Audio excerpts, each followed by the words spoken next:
guys. How you doing, guys? How you doing, Trucker G here? I'm Mrs. G. You know, in this country, 50% of marriages end in divorce. Yes. And why is that? Why do 50% of marriages end in divorce? You know, in the trucking industry, I'd say it's probably 80 to 85% of marriages end in divorce. I can only imagine, like military spouses. Well, when we go and get married, we say a vow. And we say that vow to our loved one, our spouse. We say that vow to ourselves. And we say that vow to God. And I don't know if you're religious. It doesn't matter if you're religious or not. It's a vow. It's a promise.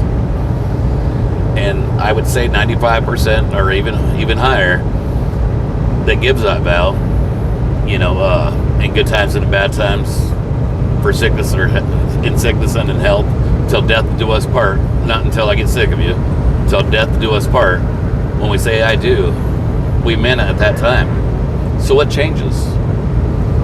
I think that people, first off, couples go into marriage with the misconception that everything is going to be hunky-dory and it's going to be sparkles and rainbow or unicorn farts and everything like that, and it's going to be like they see on television. And that's just perfect. It's television and media and social media. People see, when you look at Facebook, you only see the good times. Nobody's posting. Yeah, no one posts the bad times. Well, usually nobody's posting their fights. There is some of them out there, but they're just showing you one side of the other. They're either showing you everything's real bad, or they're showing you everything's real great. Yeah. And it's not that way. Marriage is work.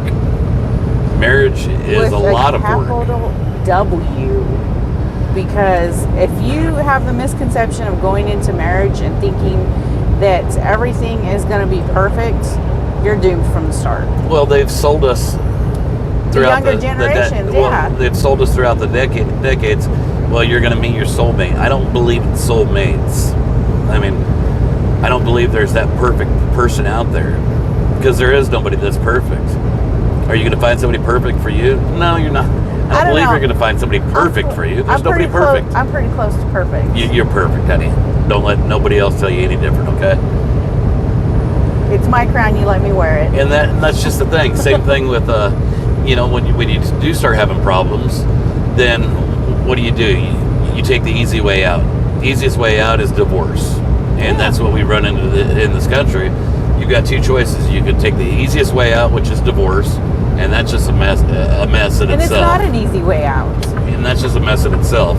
Because you never actually learned from your experience of being married, because all you did was just end it because you couldn't figure out a way to fix it. Or you look for a therapist and you think, you know what, I don't want it to end this way, and let's find help. Okay, so now you're going to find help, and you run into these therapists and counselors. Book therapists. Yeah, they basically just got their doctorate, did seven years of school, never been married themselves, 23 years old, 24 years old, never ever been married. Never ever been married, and gonna tell you how to have a happy marriage. How to fix your marriage. Or you're gonna run into somebody like Mr. G just said that is on their fifth or sixth divorce. But they got a doctorate, so they're an expert. There's no such thing as experts in marriage. There's no such thing as experts in parenthood. No. We just do the best we can with what we got.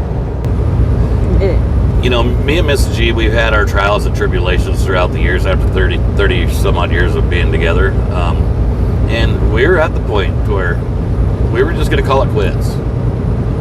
Yeah. I was out on the road. I didn't know who to turn to talk to. Miss G didn't know who to turn to talk to.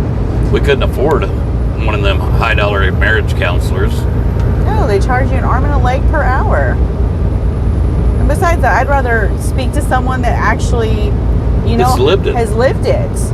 Just because someone has a certificate and says they went to school for it and they were educated on it, doesn't mean that they know the experience of actually being married and putting in the work.